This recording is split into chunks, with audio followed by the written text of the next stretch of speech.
இந்த பட்ஜெட்டினுடைய முக்கிய அம்சங்கள் என்ன, நாட்டினுடைய வளர்ச்சி எப்படி அடுத்த 25 ஆண்டுகளுக்கு திட்டமிட்டு கொடுத்திருக்கின்றார்கள் என்பதை நாம் பார்ப்போம். இந்தியா நம்ம எல்லோருக்கும் கூட தெரியும், கடந்த ஒரு 10 ஆண்டுகளாக, குறிப்பாக கடந்த ஒரு 3 ஆண்டுகளாக உலகத்தினுடைய வேகமாக வளரக்கூடிய பொருளாதார நாடாக மாறியிருக்கின்றோம். 7% மேல நம்முடைய வளர்ச்சி இருக்கிறது. இந்த ஆண்டு, குறிப்பாக இந்த அடுத்த 3 மாத காலம் அது 8% எட்டும் என்ற நம்பிக்கையை எக்கனாமிக் சர்வே பட்ஜெட்டில் நாம் பார்த்திருக்கின்றோம். இன்னைக்கு நம்முடைய முக்கியமான நோக்கம், நிதி அமைச்சர் அவர்கள் சொன்னது போல, ஒன்று இந்த நாட்டினுடைய வளர்ச்சியை தக்க வைப்பது மட்டுமல்ல, வேகப்படுத்த வேண்டும். அதே நேரத்தில் கர்த்தவ்யா என்கின்ற வார்த்தையை பயன்படுத்தி இருக்கின்றார்கள். 3 கடமை. என்ன கடமையை செய்யணும்னா, முதல் கடமை என்பது நாட்டினுடைய வளர்ச்சி இன்னும் வேகமாக இருக்கணும். இரண்டாவது, அந்த வளர்ச்சி என்பது எல்லா தரப்பட்ட மக்களுக்கும் வந்து சேர வேண்டும். மூன்றாவது, நாட்டு மக்களும் அந்த வளர்ச்சியில் பங்கெடுப்பதற்கு அவர்களுக்கு தேவையான ஊக்கத்தை கொடுக்க வேண்டும். இந்த 3ஐயும் மையப்படுத்தியும் இந்த பட்ஜெட் இருக்கிறது. 53,50,000 கோடி ரூபாய் இருக்கக்கூடிய மொத்த பட்ஜெட் அது. 53 lakh crore பட்ஜெட் அது. ஒரு ஆண்டும் கூட நாம் பார்த்து கொண்டிருக்கின்றோம், பட்ஜெட்டும் பெரிதாகி கொண்டிருக்கிறது.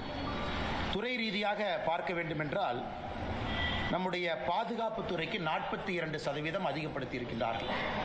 பாதுகாப்புத்துறை போன ஆண்டு ரிவைஸ்ட் எஸ்டிமேட், அதாவது பட்ஜெட் போட்ட பிறகு எவ்வளவு பணம் செலவு பண்ணியிருக்காங்க அப்படிங்கிறது நம்ம ரிவைஸ்ட் எஸ்டிமேட் என்று சொல்லுவோம். அதுவும் பாராளுமன்றத்தின் முன்பு வைப்பார்கள். பாதுகாப்புத்துறை மினிஸ்ட்ரி ஆஃப் டிஃபென்ஸ்க்கு 5,53,688 கோடி ரூபாய் இருந்தது.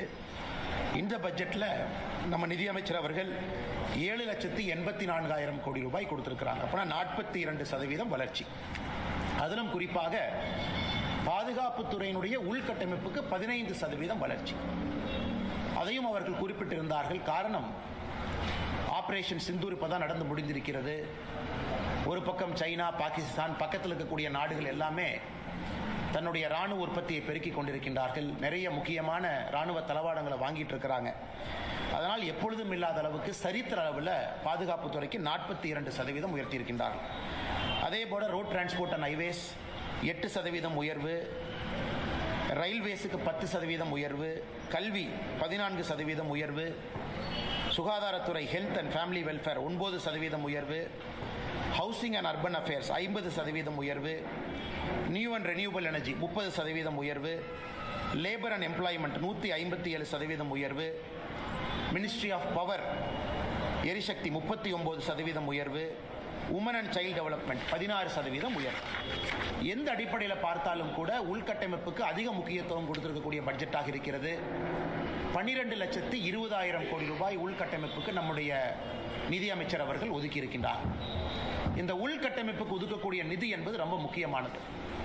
தமிழகத்தில் இருக்கக்கூடிய பட்ஜெட்டையும் நம்ம பார்க்கிறோம். குறிப்பாக திராவிட முன்னேற்ற கழகத்தினுடைய அரசு அது 4 லட்சம் கோடி ரூபாய் பட்ஜெட்டாக இருந்தாலும் கூட செலவினங்கள் அதிகமாகவும், கடனை கட்டுவதற்கு நாம் கொடுக்கக்கூடிய வட்டி அதிகமாகவும் இருக்கக்கூடிய பட்ஜெட்டாகத்தான் இருக்கு. அதில் குறிப்பாக கேபிட்டல் எக்ஸ்பெண்டிச்சர், உள்கட்டமைப்பு, வரக்கூடிய சந்ததிகளுக்கு நம்ம ரோடு கட்டக்கூடிய, பில்டிங், போர்ட்டு, ஏர்போர்ட், அது கொடுக்கக்கூடிய பணம் எப்பொழுதுமே குறைவு தான் தமிழ்நாடு அரசனுடைய பட்ஜெட்டை பொறுத்த வரைக்கும். இன்னைக்கு மத்திய அரசு ஒரு ஆண்டும் கூட உயர்த்திக்கிட்டே போறாங்க. போன ஆண்டு 11 லட்சம் கோடியாக இருந்தது. இந்த ஆண்டு 12,20,000 கோடி ரூபாயாக இந்த உள்கட்டமைப்புக்கான நிதியை ஒதுக்கி இருக்கின்றார்கள். இதில் முக்கியமாக தமிழக மக்கள், நம்முடைய சொந்தங்கள் கூர்ந்து கவனிக்க வேண்டியது, இந்த ஆண்டு இன்னொரு ஆண்டும் வித்தியாசமான ஆண்டும் கூட. காரணம், ஃபினான்ஸ் கமிஷனுடைய அறிக்கையை மத்திய அரசுக்கு எக்கனாமிஸ்ட் அரவிந்த் பனகிரியா அவர்கள் கொடுத்திருக்கிறாங்க. இந்த ஃபினான்ஸ் கமிஷன் என்பது ஒரு 5 ஆண்டும் கூட மாநில அரசுக்கும் மத்திய அரசுக்கும் இருக்கக்கூடிய நிதி பகிர்வை பற்றி பேசக்கூடிய ஒரு முக்கியமான அம்சம். ஸோ இன்னைக்கு நம்முடைய பாராளுமன்றத்தின் முன்பு பிப்ரவரி 1ஆம் தேதி வைக்கப்பட்டிருக்கக்கூடிய ஃபினான்ஸ் கமிஷனுடைய அறிக்கை என்பது அடுத்த 5 ஆண்டு காலம் மத்திய அரசுக்கும் மாநில அரசுக்கும் இருக்கக்கூடிய நிதி பகிர்வை பற்றி பேசக்கூடிய அறிக்கை. அரவிந்த் பனகிரியா அவருடைய குழு அளித்திருக்கக்கூடிய 16வது ஃபினான்ஸ் கமிஷனுடைய அறிக்கையை மத்திய அரசு முழுமையாக ஏற்றுக்கொண்டிருக்கின்றார்கள். அதையும் கூட பிப்ரவரி 1ஆம் தேதி பாராளுமன்றத்தில் நிதியமைச்சர் அவர்கள் தெரிவித்திருக்கின்றார். இந்த 16வது ஃபினான்ஸ் கமிஷன்ல என்ன முக்கியமான அம்சம்னாங்க, டிவிசிபிள் டாக்ஸ் பூல், அதாவது மாநிலத்தில் நாம் எல்லோருமே கட்டக்கூடிய வரி, அது இன்கம் டேக்ஸாக இருக்கட்டும், மாநிலத்திலிருந்து போகக்கூடிய எல்லா வரியாக இருக்கட்டும், அதை மத்திய அரசு அந்த பூலை எப்படி டிவைட் பண்ணி ஒரு மாநிலத்துக்கு கொடுக்குறாங்க அப்படிங்கிறது தான் டிவிசபிள் டேக்ஸ் பூல். மோடி ஐயா அவர்கள் ஆட்சிக்கு வருவதற்கு முன்பு 2014க்கு முன்பு அந்த நிதி பகிர்வு என்பது 32 விழுக்காடு இருந்துச்சு. அந்த டிவிசபிள் டேக்ஸ் பூல்ல 32% என்பது எல்லா மாநிலத்துக்கும் பிரித்து கொடுப்பாங்க. அது மோடி ஐயா அவர்கள் வந்த பிறகு 15th finance commission, 14th finance commission, 15th finance commission, 2 கமிஷனிலும் கூட கடந்த 10 ஆண்டு காலமாக அது 41+1 42 விழுக்காடாக உயர்ந்திருக்கிறது. 41 விழுக்காடு எல்லா மாநிலத்துக்கும், 1 விழுக்காடு என்பது ஜம்மு அண்ட் காஷ்மீர் மாநிலத்திற்கும் 42 விழுக்காடு பிரித்து கொடுக்குறாங்க. இந்த 16வது ஃபினான்ஸ் கமிஷன்லையும் அதே 42 விழுக்காடு மெயின்டைன் பண்ணியிருக்கிறாங்க. 41 விழுக்காடு மாநிலத்துக்கெல்லாம், 1 விழுக்காடு ஜம்மு அண்ட் காஷ்மீர். அதில் மிக முக்கியமாக எப்படி அந்த பணத்தை பிரித்து கொடுக்குறோம் அப்படிங்கிற ஃபார்முலால ஒரு மாற்றத்தை கொண்டு வந்திருக்கின்றார்கள். ரொம்ப காலமாக தமிழ்நாட்டில் நம்ம எல்லோரும் கேட்டுக்கொண்டிருக்கின்றோம், ஒரு மக்கள் தொகையை அடிப்படையாக வச்சு நீங்கள் கொடுத்தாலும் கூட தமிழ்நாடு போன்ற ஆரோக்கியமான மாநிலத்தில், அதிக வரி கட்டக்கூடிய மாநிலத்தில், இந்த நாட்டினுடைய வளர்ச்சிக்கு அதிகமாக பங்கெடுக்கக்கூடிய ஒரு மாநிலத்திற்கும் மரியாதை கொடுத்து அந்த ஃபினான்ஸ் கமிஷனுடைய ஃபார்முலா அதை ரிஃப்ளெக்ட் பண்ணணும்னு நம்ம ரொம்ப நாளாக கேட்டுக்கிட்டு இருந்தோம். இன்னைக்கு அந்த ஃபினான்ஸ் கமிஷனுடைய குழு நமக்கு அங்கீகாரம் கொடுத்துருக்குறாங்க. ஸோ இதற்கு முன்பு இருக்கக்கூடிய finance commission, 15th finance commission எடுத்துக்கிட்டிங்கன்னா, மக்கள் தொகை 1971, 2011 2 மக்கள் தொகை சென்சஸ் இருக்கு. அது 15th ஃபினான்ஸ் கமிஷன்லேருந்து 71 மக்கள் தொகை அவங்க விட்டுட்டாங்க. 2011க்கு மட்டும் வந்திருக்கிறாங்க. அது அட்வான்டேஜ் ஃபார் தமிழ்நாடு. 15 விழுக்காடு மக்கள் தொகைக்கும், ஒரு மாநிலத்தினுடைய ஏரியா எந்த அளவுக்கு விஸ்தாரம் நமக்கு இருக்கு, ஜியோகிராபிக்கல் ஏரியா, அதற்கு 15 விழுக்காடு. குறிப்பாக ஒரு மாநிலத்தினுடைய ஆவரேஜ் ஜிஎஸ்டிபி, ஒரு மாநிலத்தினுடைய ஒரு வருமானம் என்பது எந்த அளவுக்கு பகிர்ந்து இருக்கிறாங்க, பணக்காரங்களுக்கும் ஏழைக்கும் இருக்கக்கூடிய வித்தியாசம், அதற்கு 45 விழுக்காடு முக்கியத்துவமும், ஒரு மாநிலத்தில் எந்த அளவுக்கு ஃபாரஸ்ட் கவர் இருக்கு, எந்த அளவுக்கு இயற்கையை நாம் பாதுகாக்கின்றோம், அதற்கு 10%, டோட்டல் ஃபர்டிலிட்டி ரேட், நான் சொல்வது இதற்கு முந்தைய ஃபினான்ஸ் கமிஷன், அதுக்கு 12.5, டாக்ஸ் ஃபிஸ்கல் எஃபர்ட், எந்த அளவுக்கு நாம டாக்ஸ் கட்டுறோம் 2.5. இன்னைக்கு அது முழுவதுமாக மாறி மக்கள் தொகைக்கு இந்த 16 ஃபினான்ஸ் கமிஷன்ல மக்கள் தொகைக்கு 17.5 விழுக்காடு. டெமோகிராபிக் பெர்ஃபார்மன்ஸ், அதாவது எந்த அளவுக்கு நாம மக்கள் தொகையை கட்டுப்படுத்தி இருக்கின்றோம், எந்த அளவுக்கு நாம டோட்டல் ஃபர்டிலிட்டி ரேட்டை 2.1 பக்கம் மெயின்டைன் பண்றோம், அதற்கு 10%, ஒரு விஸ்தாரம் ஏரியாவுக்கு 10%, இயற்கை வளம் அதற்கு 10%, பெர் கேபிட்டா ஜிஎஸ்டிபி டிஸ்டன்ஸ், பணக்காரங்களுக்கும் ஏழைக்கு இருக்கக்கூடிய வித்தியாசம் 42.5%. மிக முக்கியமாக நாட்டினுடைய வளர்ச்சிக்கு ஒரு மாநிலம் எவ்வளவு கான்ட்ரிபியூட் பண்றாங்க, அது 10% கொடுத்து இந்த 100% ஃபார்முலாவை ரிலீஸ் பண்ணியிருக்கிறாங்க. அதனால எதிர்க்கட்சி நண்பர்கள், நானும் 2 நாட்களாக பார்க்கின்றோம், பாரதிய ஜனதா கட்சியின் சார்பாக சொல்ல வேண்டும் என்றால், யாரும் கூட இந்த 16வது ஃபினான்ஸ் கமிஷனை பற்றி யாரும் கூட ஒரு குற்றமோ குறையோ குறைபாடோ சொல்லும் இல்லாத அளவுக்கு எல்லோருமே ஏற்றிருக்கிறாங்க. இதில் குறிப்பாக பார்க்கணும்னா உத்தரப்பிரதேசம், ராஜஸ்தான், அவர்களுக்கு வரக்கூடிய ஃபார்முலா படி குறைஞ்சிருக்கு. சதர்ன் ஸ்டேட், தென் மாநிலங்கள், நாம எல்லோருக்குமே இந்த புது ஃபார்முலா படி நாம ஏறி இருக்கு, நிதி பகிர்வு என்பது ஏறி இருக்கு. இதை நாம் எல்லோரும் கூட வரவேற்க வேண்டிய ஒரு விஷயம்.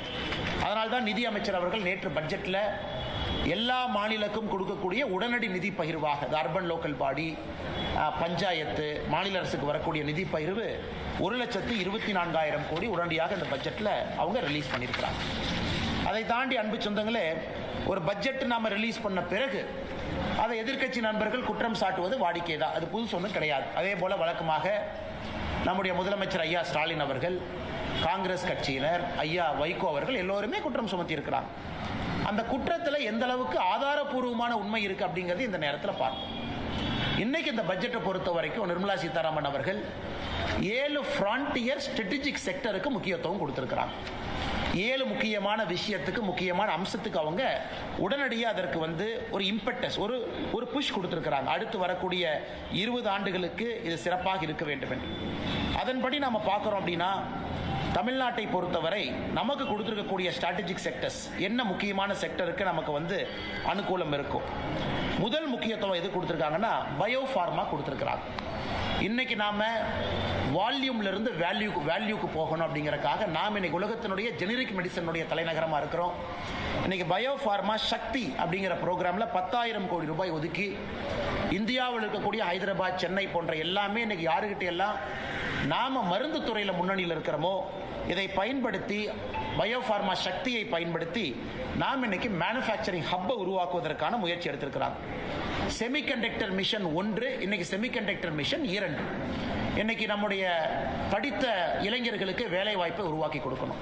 செமிகண்டக்டர் மிஷனுக்கு 40,000 கோடி ரூபாய் கொடுத்திருக்கிறாங்க. நம்ம வெறும் ஃபேப்ரிகேஷன் மட்டும் இல்ல, முழு இந்தியன் புரோட்டோகால் கம்ப்ளீட் ஸ்டாக் நம்ம பில்ட் பண்ண போறோம். அதற்கான மிஷின், அதற்கான உற்பத்தி, இதற்கு ஒரு இம்பார்ட்டன்ஸ் கொடுத்திருக்கிறாங்க. 40,000 கோடி ரூபாய்.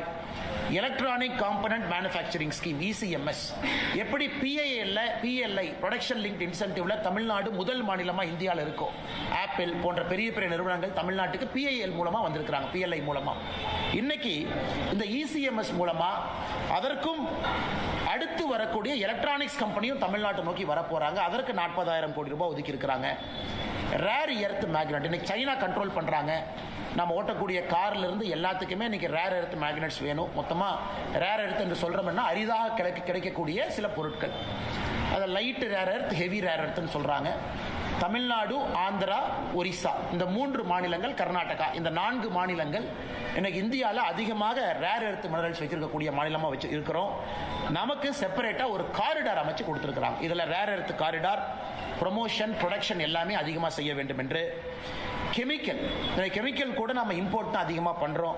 அதற்காக ஒரு முக்கியத்துவம் கெமிக்கலுக்கு கொடுத்திருக்கிறாங்க. Chemical park, dedicated chemical park 3 park announce பண்ணியிருக்கிறாங்க. எந்த மாநிலம் என்று சொல்லவில்லை. தமிழகம் போட்டி போட்டு நாம் அதை வாங்கணும். Tool room, equipment manufacturing, container இதையெல்லாம் உருவாக்குவதற்காக 10,000 கோடி ரூபாய் கொடுத்திருக்கிறாங்க. டெக்ஸ்டைல் அடுத்த கட்டம் செல்வதற்காக மெகா டெக்ஸ்டைல் பார்க், சம்ரத் 2.0 இதுவும் தமிழ்நாட்டுக்கு பயன்படும். மிக முக்கியமாக MSME கோயம்புத்தூர்ல நம்ம இருக்கிறோம். இன்னைக்கு சிறு குறு நிறுவனங்கள் வளர்ப்பதற்கு ஒரு பக்கம் நம்ம இத்தனை காலமா கடன் கொடுத்துட்டு இருக்கோம்.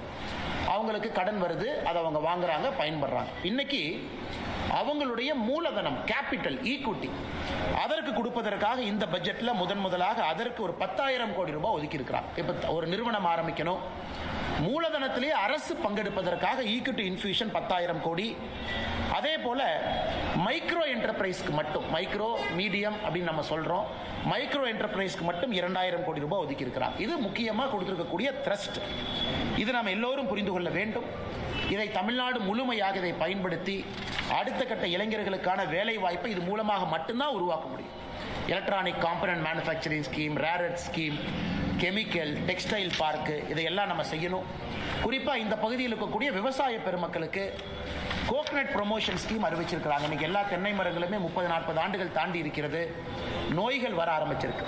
இன்னைக்கு புதிதாக அவர்கள் தேங்காய் கன்று நடுவதற்கு 1 கோடி விவசாயிகள், அதை இருக்கக்கூடிய தென்னை மரத்தினுடைய உற்பத்தியை பெருக்குவதற்கு அல்லது புதிய தென்னங்கன்றை வாங்குவதற்கு 1 கோடி விவசாயிகளுக்கு இன்னைக்கு நம்ம கோகனட் ப்ரொமோஷன் ஸ்கீமை நாம் அறிவிச்சிருக்கிறோம். அதே போல நம்முடைய பொள்ளாச்சி பகுதியில் கொக்கோ, நம்முடைய கடலூர் பகுதியில் முந்திரி, இதையெல்லாம் 2030க்குள்ள இந்தியாவில் இந்தியன் கொக்கோ, இந்தியன் கேஷ்யூ இதை பிராண்டிங்காக அதுக்கு ஒரு ஸ்கீம் அனௌன்ஸ் பண்ணியிருக்கிறாங்க. இதையெல்லாம் கூட நம்ம நிச்சயமா வரவேற்கணும். அதே நேரத்தில் மகளிர் சுயஉதவி குழு தமிழ்நாட்டில் அதிகமாக இருக்கிறோம். இன்னைக்கு மகளிர் சுயஉதவி குழுவை பொறுத்தவரை அவங்க சொந்தமாக கடை வைக்கணும். குழுவாக சேர்ந்து ஷீ மார்ட் என்கின்ற பேரில் அவங்க ஒரு கடை ஆரம்பிச்சு அதன் மூலமா நீங்களும் நானும் போய் மகளிர் சுயஉதவி குழு பொருளை வாங்குவதற்காக ஷீ மார்ட் அப்படிங்கிற ஒரு புதிய ஒரு திட்டத்தையும் கூட கொண்டு வந்திருக்கிறாங்க. ஸ்டெம் இன்ஸ்டிடியூட்ஸ், ஒரு மாவட்டத்திற்கு ஒரு கேர்ள்ஸ் ஹாஸ்டல். தமிழ்நாட்டில் நமக்கு தெரியும், திராவிட முன்னேற்ற கழகம் நம்ம கேர்ள்ஸ் ஹாஸ்டல் ஆரம்பிச்சிட்டோம்னு சொல்லிட்டு இருக்கிறாங்க. அது நம்ம பத்திரிகை நண்பர்களுக்கு தெரியும். அதற்கான நிதி யாரு கொடுக்குறாங்க, அதான் அதில் ஆச்சரியம். தமிழ்நாட்டில் திராவிட முன்னேற்ற கழகம் ஆரம்பித்து விளம்பரப்படுத்தக்கூடிய கேர்ள்ஸ் ஹாஸ்டலுக்கான நிதியும் மத்திய அரசு தான் கொடுக்குறாங்க. அதனால் இன்னைக்கு அந்த கேர்ள்ஸ் ஹாஸ்டல் இன்னைக்கு இந்தியா முழுவதுமே ஒரு மாவட்டத்திற்கு, குறிப்பா ஸ்டெம் இன்ஸ்டிடியூட்டுக்கு ஒரு கேர்ள்ஸ் ஹாஸ்டலுக்கு கொண்டு போறாங்க. அது ரொம்ப முக்கியமான ஒரு விஷயம். இத்தனை செய்தும் கூட நேற்று நம்முடைய வைகோ அவர்கள் கோயம்புத்தூர் ஏர்போர்ட்ல ஒரு பேட்டி கொடுத்திருந்தாங்க. ஐயா அவர்கள் இவங்க காத்துல கோட்டை கட்டி கொண்டிருக்கின்றார்கள், எப்படி இந்தியாவுடைய வளர்ச்சியை பெருக்குவாங்க, எப்படி இந்த நாடு அடுத்த கட்டம் போகும்னு கேட்டிருந்தாங்க.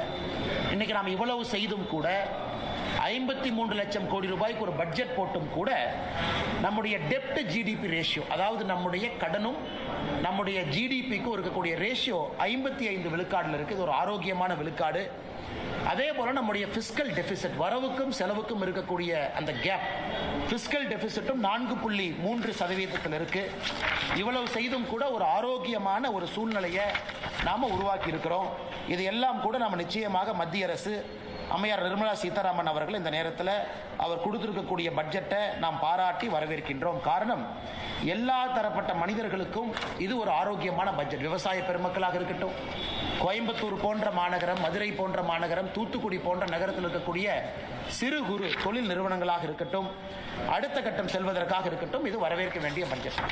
ஆதிச்சநல்லூர் அடுத்து மிக முக்கியமாக இந்தியாவில் 15 ஆர்கியாலஜிக்கல் சைட், அதாவது பழம்பெரும் நம்முடைய தொல்பொருள் இருக்கக்கூடிய பகுதி, அதை டெவலப் பண்ணி ஒரு எக்ஸ்பீரியன்ஷியல் கல்ச்சரல் சென்டரா, ஒரு லேசர் ஷோ, ஒரு நல்ல மியூசியம், நிறைய குழந்தைகள் வந்து நம்முடைய பாரம்பரியத்தை பற்றி கற்றுக்கொள்வதற்காக அதற்கு ஒரு பெரிய நிதியை ஒதுக்கி இருக்கிறாங்க. Immersive story telling facility. ஏன்னா இன்னைக்கு நீங்க பாத்தீங்கன்னா தமிழ்நாட்டில் நம்முடைய சொந்தங்கள் யாராவது கலைஞர் ஐயாவுடைய மியூசியம் சென்னையில் இருக்கு, அது போய் பார்த்தீங்கன்னா ஒரு சிறந்த மியூசியம், ஒரு state of the art, 4D 5D. ஆனால் தன்னுடைய தந்தையார் அவர்களுக்கு நம்முடைய முதலமைச்சர் அவர்கள் அவ்வளவு நிதி போட்டு ஒரு கலைஞர் மியூசியத்தை அடுத்த கட்டத்துக்கு எடுத்துட்டு போயிருக்காங்க. நாங்கள் வரவேற்கிறோம். தமிழ்நாட்டினுடைய முதலமைச்சர் எல்லாம் போய் பார்க்கணும், என்ன செஞ்சிருக்காருன்னு பார்க்கணும். ஆனால் மற்ற இடத்துக்கு அதை கொண்டு போகல. இன்னைக்கு மத்திய அரசு ஆதிச்சநல்லூருக்கு நாம் அதை கொண்டு வர்றோம். அதே போல state of the art museum நம்ம கொண்டு வர்றோம். அது நிச்சயமாக பல பேருக்கு பயன் பெறும்.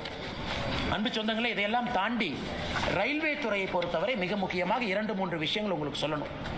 2026-27 ஒரு சரித்திர ஆண்டு ரயில்வேயை பொறுத்த வரைக்கும் தமிழ்நாட்டுக்கு 7611 கோடி ரூபாய் ஒதுக்கி இருக்கிறாங்க. இதை ஒரு பெர்ஸ்பெக்டிவ்ல, ஒரு உதாரணத்துக்கு சொல்லணும்னா, யூபிஏ அரசு காங்கிரஸ் ஆட்சியினுடைய கடைசி பட்ஜெட் அவங்க போட்டப்ப தமிழகத்திற்கு மொத்தமா 2009 14 வரை கடந்த 5 ஆண்டுகள் அவங்களுடைய கடைசி 5 ஆண்டுகள் 879 கோடி கொடுத்திருந்தாங்க. ஆனா இந்த ஒரு ஆண்டுல மட்டும் ரயில்வே பட்ஜெட் 7611 கோடி.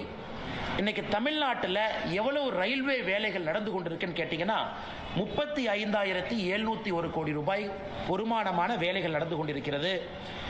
77 ஸ்டேஷன் அமிர்த் ஸ்டேஷனாக இன்னைக்கு டெவலப்மெண்ட் போயிட்டு இருக்கு. அதுக்கு 3147 கோடி ரூபாய். 18 ரயில்வே ஸ்டேஷனை முழுமையாக நம்ம வேலையை முடிச்சிருக்கோம். சிதம்பரம், மன்னார்குடி, போலூர், மணப்பாறை, சின்ன சேலம் வரைக்கும். பொள்ளாச்சி ஜங்ஷன் ஃபேஸ் 2 வேலைகள் நடந்து கொண்டிருக்கிறது. வந்தே பாரத் தமிழ்நாட்டில் 9 பேர் வந்தே பாரத்தினுடைய சர்வீஸ் இருக்கு. அமிர்த் பாரத் 9 பேர் இருக்கு. இன்னைக்கு அடுத்த கட்டம் ரயில்வே எடுத்துட்டு போயிருக்கிறாங்க. 16 லட்சம் கோடி ரூபாய் ஒதுக்கி இருக்கிறாங்க. ஹை ஸ்பீட் ரயில் நெட்வொர்க் 16 லட்சம் கோடி. இன்னைக்கு நாம வேறு யூரோப்பிய நாடுகளுக்கெல்லாம் போறோம். அதிகமா மக்கள் வந்து மிக வேகமாக ரயில்வே சேவையில போறாங்க. எப்படி ரயில்வேயை மாடர்னைஸ் பண்ணி அதை எலக்ட்ரிஃபிகேஷன் பண்ணி அப்புறம் நாம வந்தே பாரத், அமிர்த் பாரத் கொண்டு வந்து இன்னைக்கு அடுத்த கட்டத்தை நோக்கி இந்தியா நகருது. 16 லட்சம் கோடி ரூபாய் இந்தியா முழுவதும் ஒதுக்கி அதில் குறிப்பாக 2 லைன் நமக்கு ஹை ஸ்பீட் நெட்வொர்க் கிடைக்குது. சென்னை டு பெங்களூர் ஒரு லைன், சென்னை டு ஹைதராபாத் ஒரு லைன். சென்னை பெங்களூர் இந்த ஹை ஸ்பீட் நெட்வொர்க் வந்த பிறகு 1 மணி நேரம் 13 நிமிஷத்துல சென்னையிலிருந்து பெங்களூருக்கு நம்மால் இந்த ட்ரெயின்ல போக முடியும். ஸ்பீடு கிட்டத்தட்ட 300 கிலோமீட்டர் தாண்டி 320 கிலோமீட்டர் தாண்டி பெர் ஹவர் இந்த ஸ்பீடு இருக்கும். அதே போல சென்னை ஹைதராபாத் அதுவும் ஒரு முக்கியமான ஒரு தடம். 3 மணி நேரத்திற்கு கீழே சென்னை ஹைதராபாத் அந்த ரயில் சேவை ஹை ரயில்வே ஸ்பீட் நெட்வொர்க் அதை கொண்டு வர்றாங்க. இது நம்ம நிச்சயமா வரவேற்கணும். நிறைய இளைஞர்கள் மிக வேகமாக ஒரு தலைநகரிலிருந்து இன்னொரு தலைநகரத்துக்கு போயிட்டு வருவதற்கான ஒரு சாத்தியக்கூறுகள் இருக்கு. மொத்தமாக இதற்கு மட்டுமே ஒதுக்கி இருக்கக்கூடிய பணம் என்பது 16 லட்சம் கோடி ரூபாய். இது அடுத்து வரக்கூடிய பல ஆண்டுகள்ல இந்த திட்டம் நடக்கும். இன்னொரு மகிழ்ச்சியான செய்தி, நேற்று இரவு 11 மணிக்கு நம்முடைய பிரதமர் திரு நரேந்திர மோடி ஐயா அவர்கள் ஒரு நல்ல ஒரு செய்தியை நாட்டு மக்களுக்கு கொடுத்திருக்கிறாங்க. குறிப்பாக நம்முடைய கொங்கு பகுதிக்கு நல்ல செய்தி. இந்தியாவிற்கும் அமெரிக்காவுக்கும் இழுபறியாக இருந்த இந்த வர்த்தக ஒப்பந்தம் என்பது நேற்று இரவு அது முழுமை பெற்றிருக்கிறது. நம்முடைய பிரதமர் நரேந்திர மோடி ஐயா அவர்கள் தன்னுடைய எக்ஸ் பக்கத்தில் இதை பற்றி பதிவு செஞ்சிருந்தாங்க. இன்னைக்கு காலையில் மத்திய அரசும் கூட செய்தி குறிப்பு வெளியிட்டிருக்கிறாங்க. முதல்ல ட்ரம்ப் அவர்கள் 25% நமக்கு வரி விதித்தாங்க. அதன் பிறகு ரஷ்யாட்ட ஆயில் வாங்குறோம்னு சொல்லிட்டு இன்னொரு 25% விதித்தாங்க. மொத்தமாக இந்தியாவுக்கும் அமெரிக்காவுக்கும் 50% டாரிஃப் போட்டிருந்தாங்க. நேற்று பேச்சுவார்த்தைக்கு பிறகு இந்தியாவுக்கும் அமெரிக்காவுக்கும் வரி விதிப்பு என்பது 18% டேரிஃபுக்கு வந்திருக்கு. ஸோ 18% டேரிஃப் இந்தியாவுக்கும் அமெரிக்காவுக்கும். அதை நேற்று ட்ரம்ப் அவர்களும் நம்முடைய இந்திய நாடும் ஒத்துக்கிட்டாங்க. இது ஏன் 18%? இன்னைக்கு அமெரிக்கா விதிச்சிருக்கக்கூடிய வரி விதிப்பு அக்ராஸ் த வேர்ல்டு பார்த்தீங்கன்னா எல்லா நாடுகளுமே 18% மேலே தான் இருக்கிறாங்க. வியட்நாம் 18% மேலே, சைனா இன்னும் டீல் அவங்க கன்க்ளூட் பண்ணல, அமெரிக்காவுடைய பக்கத்து நாடுகள் நெய்பர்ஸ் அவர்களும் 18% மேலே இருக்கிறாங்க. சில நாடுகளுக்கு ட்ரம்ப் அவர்கள் 18% கொடுத்திருக்கிறாங்க. இன்னைக்கு இந்தியாவுக்கும் அவர்கள் 18% கொடுத்திருப்பது நம்முடைய தொழில்துறை மத்தியில் இருந்து அன்சர்டனிட்டி இன்னைக்கு போயிருச்சு. குறிப்பாக திருப்பூர் பகுதி, ஈரோடு பகுதி, கரூர் பகுதியில் எக்ஸ்போர்ட் செய்யக்கூடியவங்க, ஹோம் டெக்ஸ்டைல் நிறைய விஷயங்கள் செய்யக்கூடியவங்க, பனியன் செய்யக்கூடியவங்க, ஒரு அன்சர்டனிட்டி இருந்துச்சு கடந்த 3 மாத காலமாக. செய்வோமா மாட்டோமான்னு. இன்னைக்கு அது 18% அது வந்திருக்கு. அதனால் நிச்சயமாக இது வரவேற்க வேண்டிய ஒரு விஷயம். அதே நேரத்தில் ட்ரம்ப் அவர்கள் ஆயிலை பற்றி எல்லாம் பேசியிருக்காங்க. அதுக்குள்ள நான் போக விரும்பலை. அதிகாரப்பூர்வமாக நம்முடைய இந்திய அரசு என்ன சொல்கிறாங்களோ அதை மட்டும்தான் நீங்கள் என்னால் பகிர முடியும். அதனால் நிச்சயமாக 18% டேரிஃப் என்பது இந்த சூழ்நிலையில் வரவேற்கப்பட வேண்டிய ஒன்று. இன்னைக்கு இந்தியா உலகத்தினுடைய மைய ஒரு நாடாக மாறிக்கொண்டிருக்கிறது. இப்போ தான் ஐரோப்பிய யூனியன் நாடுகள் 22 நாடுகளோடு ஒரு வர்த்தக ஒப்பந்தத்தை நம்ம கொண்டு வந்திருக்கின்றோம். அது நண்பர்களுக்கு தெரியும், 2007 பேசி கொண்டிருக்கக்கூடிய வர்த்தக ஒப்பந்தம். அது 2013 சஸ்பெண்ட் ஆன ஒரு ஒப்பந்தம். அது 2019 மறுபடியும் ரீஸ்டார்ட் ஆன ஒரு ஒப்பந்தம். இன்னைக்கு 2026 நாம் அதை கன்க்ளூட் பண்ணியிருக்கிறோம். அதுவும் குறிப்பாக நம்முடைய கொங்கு பகுதிக்கு ஒரு மிகப்பெரிய ஒரு வாய்ப்பாக நாங்கள் பார்க்கின்றோம். மிகப்பெரிய வாய்ப்பாக பார்க்கின்றோம். தமிழகம் முழுவதுமே இன்னைக்கு தென் தமிழகத்தில் நிறைய மேனுஃபேக்சரிங் யூனிட் போகுது. தூத்துக்குடி பகுதி, திருநெல்வேலி பகுதி, அவர்களும் முறையாக இதை இரண்டும் பயன்படுத்தும் பொழுது தமிழகத்தினுடைய வளர்ச்சி, குறிப்பாக தென் தமிழகத்தினுடைய வளர்ச்சி அடுத்த கட்டத்திற்கு இது போகும்.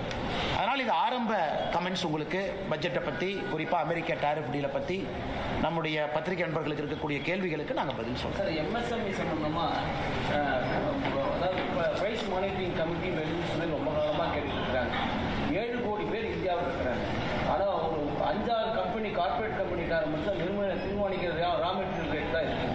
ஸோ அப்படிங்கிற போது மானிட்டரிங் கமிட்டி வேணும் எம்எஸ்எம்இ கேட்குற போது ஏன் கடந்த பட்ஜெட்லேயும் அறிவிக்கல, இந்த பட்ஜெட்லேயும் அறிவிக்கல? ஆனால் ஒரு பட்ஜெட்டை பொறுத்த வரைக்கும் எல்லா மக்களுக்கும் எல்லா விதமான எதிர்பார்ப்புகளும் இருப்பது நியாயமான எதிர்பார்ப்பு தான். எல்லோருக்குமே எல்லாம் வேண்டும் என்று நினைக்கக்கூடிய நியாயமான எதிர்பார்ப்பு தான். இப்போ ஒரு பக்கம் நம்முடைய அரசு கடந்த 12 ஆண்டுகளாக பார்க்கும் பொழுது சப்ளை செயினை நம்ம டைவர்சிஃபை பண்ணுறோம், எல்லா பக்கம் எடுத்துகிட்டு போகிறோம். அதுவும் குறிப்பாக சகோதரருக்கு தெரியும், 12,20,000 கோடி ரூபாய் உள்கட்டமைப்பு நம்ம சொல்லியிருக்கோம்.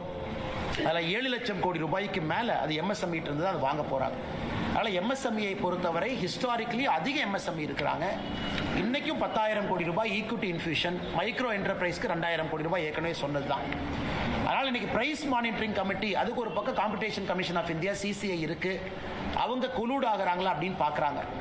இன்னைக்கு எல்லா நாட்டிலையுமே காலகட்டத்தில் டாடா ஒரு காலத்தில், பிர்லா ஒரு காலத்தில், ரிலையன்ஸ் ஒரு காலத்தில், அதானி ஒரு காலத்தில், எல்லாமே பெரிய பெரிய நிறுவனங்கள் இருப்பது வாடிக்கை தான். ஆனால் இன்னைக்கு அதையும் தாண்டி சிறு குறு நிறுவனங்கள் வளர வேண்டும் என்பதற்காகத்தான் இவ்வளவு நோக்கம். இந்த 10,000 கோடி ரூபாய் ஒதுக்கிறது, 2,000 கோடி ரூபாய் ஒதுக்கிறது, அவர்களுக்கு தேவையான கடனை கொடுப்பது எல்லாமே சிறு குறு நிறுவனங்கள் வேகமாக வளரணும், அவங்க இடத்த கெட்டியாக பிடிச்சிக்கணும் அப்படின்னு. ஆனால் அவர் சொல்வது அநியாயமான கோரிக்கை என்று சொல்லலை, அதற்கான காலரும் சூழமும் வரும் பொழுது. ஏன்னா நீங்கள் இன்னைக்கு சிறு குறு நிறுவனத்திற்கு பிரைஸ் மானிட்டரிங் கமிட்டி கொண்டு வரும் பொழுது அது பல விஷயத்தை பாதிக்கும். ஒரு பக்கம் நம்ம ஜிஎஸ்டி வச்சிருக்கோம், பல விஷயங்களை பாதிக்கும். இன்னொரு பக்கம் நிதி பகிர்மானம் இருக்கு, இன்னொரு பக்கம் ஃபினான்ஸ் கமிஷனுடைய அறிக்கை இந்த ஆண்டு நாம் ஏற்றிருக்கோம். அதனால் பொறுத்திருப்போம். ஒரு ஆண்டும் கூட ஒரு இம்ப்ரூவ்மெண்ட் வரும். அதே நேரத்தில் எம்எஸ்எம்இ எக்ஸ்பான்ஷனும், எம்எஸ்எம்இக்கு வரக்கூடிய சப்ளை செயின் டைவர்சிஃபிகேஷனும் நம்முடைய மத்திய அரசு திட்டமிட்டு அதை பெருக்கிக் கொண்டிருக்கின்றார்கள் என்கின்ற கருத்தை இந்த நேரத்தில் நான் பகிர்ந்து கொள்ள வேண்டும்.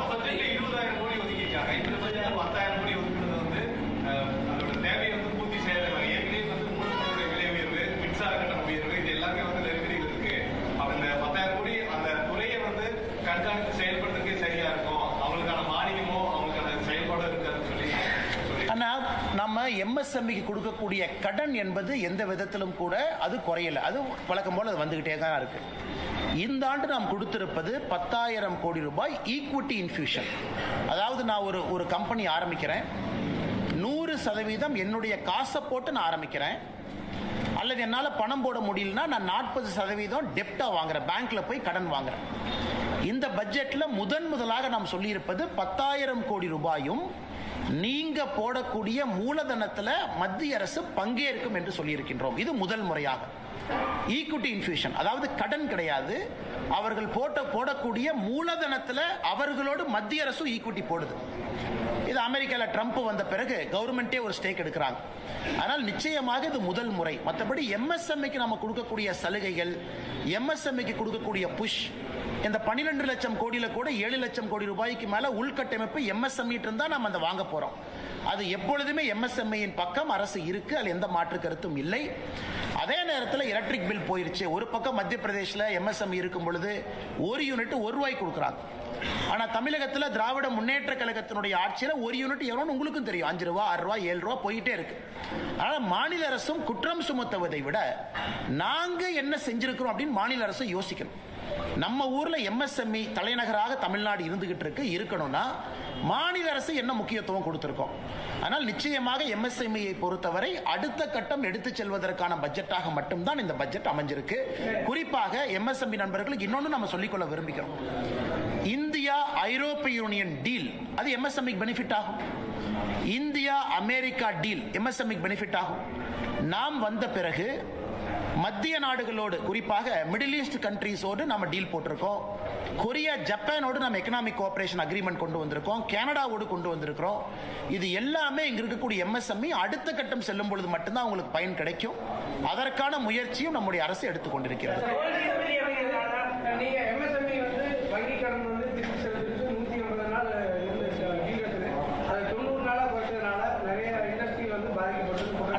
எம்எஸ்எம்இனுடைய சைக்கிளை நம்ம ரெடி பண்ணியிருக்கோம். அதாவது எம்எஸ்எம்இ கிட்ட இருந்து ஒரு பொருளை நான் வாங்குறேன், அந்த பொருளுக்கு நான் பணம் கொடுக்குறேன். அந்த பணம் கொடுக்கக்கூடிய சைக்கிள் இன்னைக்கு எம்எஸ்எம்இக்கு அட்வான்டேஜாகத்தான் மத்திய அரசு மாற்றி இருக்கு. கிரெடிட் சைக்கிள் நம்ம சொல்லுவோம். இன்னைக்கு நான் எம்எஸ்எம்இட்ட போய் ஒரு பொருளை வாங்கிக்கிட்டு 3 மாசம் கழிச்சு பணம் கொடுக்கலாம், 4 மாசம் கழிச்சு பணம் கொடுக்கலாம். அந்த பணத்தை குறிப்பிட்ட காலகட்டத்துக்குள்ள நீங்க கொடுக்கணும். கொடுக்கலனா யாரு நான் பணம் கொடுக்கணுமோ எனக்கு அவங்க பெனால்டி போடுறாங்க. இது கண்டிப்பா எம்எஸ்எம்இ லாபம் தானே, இல்லை எந்த விதமான மாற்றமும் கிடையாது. அதே நேரத்தில் திரும்ப திரும்ப நான் கேட்பது, இந்தியா வளரும் பொழுது எம்எஸ்எம்இ வளரலின்னு யாரும் குற்றம் சுமத்த முடியாது. எம்எஸ்எம்இ ஒரு பக்கம் அதிகமாயிட்டு இருக்கிறாங்க. நாட்டினுடைய பொருளாதாரம் 7% மேல வளருது. அப்ப எந்த எம்எஸ்எம்இ வளரலின்னு யாரும் சொல்றாங்க? போன வருஷத்தை விட இந்த வருஷம் டர்ன் ஓவர் அதிகம் தான். போன வருஷத்தை விட இந்த வருஷம் மார்க்கெட் பெருசாகிட்டு இருக்கு. அதான் உங்களுக்கு இத்தனை டீல் நான் சொல்றேன். அதனால இது எதிர்க்கட்சி நண்பர்கள் அவங்க எம்எஸ்எம்இக்கு என்ன பண்றாங்கன்னு தான் நான் குறிப்பிட்டு கேட்கிறேன். கரண்ட் விலையை குறைச்சிங்களா? எம்எஸ்எம்இக்கு ஒரு டாக்ஸ் சப்சிடி கொடுத்தீங்களா? இன்னைக்கு நம்ம சொல்றோம் டேட்டா சென்டர் இந்தியாவில் வந்து நீங்க வச்சீங்க அப்படின்னா 2047 வரைக்கும் டாக்ஸ் ஹாலிடே. 2047 வரைக்கும் ₹1 வரி கட்ட வேண்டாம். ஆனா இந்தியாவில் டேட்டா சென்டர் கொண்டு வாங்க. நம்முடைய மத்திய அரசை பொறுத்த வரைக்கும் நம்ம நன்றாக புரிந்து கொள்ள வேண்டும். ஒரு மாநில அரசு மாதிரி சுருக்கமாக ஒரு மாநிலத்தை மட்டும் பார்த்து அவங்க போட முடியாது. பக்கத்து நாடுகள் எவ்வளவு காம்படேட்டிவா இருக்காங்க, அந்த நாட்டினுடைய வளர்ச்சி பாதை எப்படி இருக்கு, இன்னைக்கு அதை மிஸ் பண்ணிட்டோம் அப்படின்னா அடுத்த 20 ஆண்டுகள்ல இந்தியா எப்படி இருக்கும், இதெல்லாத்தையும் யோசிச்சு தான் மத்திய அரசு ஒரு பட்ஜெட்டை போடுறாங்க. அதன் அடிப்படையில் எல்லாருக்குமே ஊக்குவிச்சிருக்கிறோம். எம்எஸ்எம்இல ஆரம்பித்து நான் ஏற்கனவே சொல்ல 7 ஃப்ரான்டியர் செக்டர், பயோஃபார்மான்னு சொல்றோம். நான் உங்களுக்கு தெரியும் 10,000 கோடி ரூபாய் ஒதுக்கி இருக்கும். அது எம்எஸ்எம்இ பயன்பெறாதுங்களா? எலக்ட்ரானிக் காம்பனன்ட் மேனுஃபேக்சரிங் ஸ்கீம் 40,000 கோடி ரூபாய் ஒதுக்கி இருக்கும். எம்எஸ்எம்இக்கு ஆர்டர் வராதா? கோயம்புத்தூர்ல 100% வரும். இதை மாநில அரசு எப்படி பயன்படுத்துறாங்க? ஒரு Mitra park, PM Mitra park, textile park மாநில அரசு சண்டை போட்டு விருதுநகருக்கு கொண்டு போனாங்க. திருச்சுழி பக்கத்துல கொண்டு போனாங்க. நிதியமைச்சர் அவர்கள் திருச்சுழி தொகுதியின். இன்னைக்கு அந்த மித்ரா பார்க் எங்க இருக்கு? நானே உங்க மத்திய மாநில அரசின் மீது ஒரு குற்றம் சுமத்துறேன். அது ஆபரேஷனலைஸ் பண்ணிட்டீங்களா? 25,000 பேத்துக்கு அந்த வேலை வாய்ப்பை உருவாக்கி இருக்கணும். விருதுநகர் பக்கத்துல பண்ணிட்டீங்களா? இல்ல. போட்டி போட்டு எடுத்துட்டு போறீங்க. அடிக்கல் நாட்டுக்கே 1 வருஷம் எடுத்துக்கிறீங்க. இவ்வளவு காலம் தாழ்ந்த ஒரு விஷயத்தை நீங்க செஞ்சீங்கன்னா இன்னைக்கு 3 கொடுக்குறாங்க. கெமிக்கல் ஃபெசிலிட்டி 3 ஹப் கொடுக்குறாங்க. அதையும் பிளக் அண்ட் பிளே மாடல் போட்டி போட்டு தான் வாங்கணும். எப்படி பிஎம் மித்ரா பார்க்க போட்டி போட்டு மத்திய அரசு கிட்ட சேலஞ்ச் மாடல்ல வாங்கணுமோ, இன்னைக்கு இந்த 3 கெமிக்கல் ஹப்பை கொடுக்குறாங்க. அதையும் போட்டி போட்டு வாங்கணும். அதற்கெல்லாம் இந்த மாநில அரசு தயாரா இருக்கிறாங்களா? இவ்வளவு பணம் வருது. இதையெல்லாம் முழுமையாக தமிழ்நாட்டினுடைய வளர்ச்சிக்கு பயன்படுத்துறாங்களா அப்படிங்கிற குற்றச்சாட்டையும் இந்த நேரத்தில் வைக்க வேண்டிய கடமையும் கட்டாயமும் எங்களுக்கு இருக்கு. அடுத்து உங்கள்கிட்ட வரேனே. மின்சார சம்பந்தமா சொன்னீங்க. ₹1 பார்த்த மாநிலத்தில் கரண்ட் கொடுக்குறாங்க. அவங்க இன்னும் தொழில வளர்ச்சி அடையல. நம்ம தமிழ்நாடு வளர்ச்சி அடைஞ்சிட்டு இருக்கு. அப்படிங்கிறப்ப அந்த டிஃபரன்சியேஷன் நீங்க எப்படி? அண்ணா, நீங்க தமிழ்நாட்டினுடைய பட்ஜெட் 4 லட்சம் கோடி ரூபாய்க்கு போடக்கூடிய பட்ஜெட்டை பாருங்க. நான் நண்பர்கிட்ட கேட்கக்கூடிய ஒரே ஒரு கேள்வி, உள்கட்டமைப்புக்கு தமிழ்நாடு அரசு எவ்வளவு கொடுத்திருக்கிறாங்க சதவீதம் அடிப்படையில்? இன்னைக்கு நாம 53 லட்சம் கோடி பட்ஜெட்ல 12 லட்சம் கோடி உள்கட்டமைப்பு கொடுத்திருக்கோம். ஆல்மோஸ்ட் இன்னைக்கு நாம 25% தாண்டி போயிட்டு இருக்கோம். நல்லா யோசிச்சு பாருங்க, 25% தாண்டி உள்கட்டமைப்பு மட்டுமே அந்த பணத்தை போடுறோம். ஆமா, இந்திய அரசும் கடன் வாங்கி இருக்கு, இந்திய அரசும் வட்டி கட்டணும், அதையும் செஞ்சாகணும். பென்ஷன் கொடுக்கணும், அதையும் செஞ்சாகணும். ஒரு டிபார்ட்மெண்ட்டுக்கும் பணம் கொடுக்கணும், அதையும் செய்யணும்.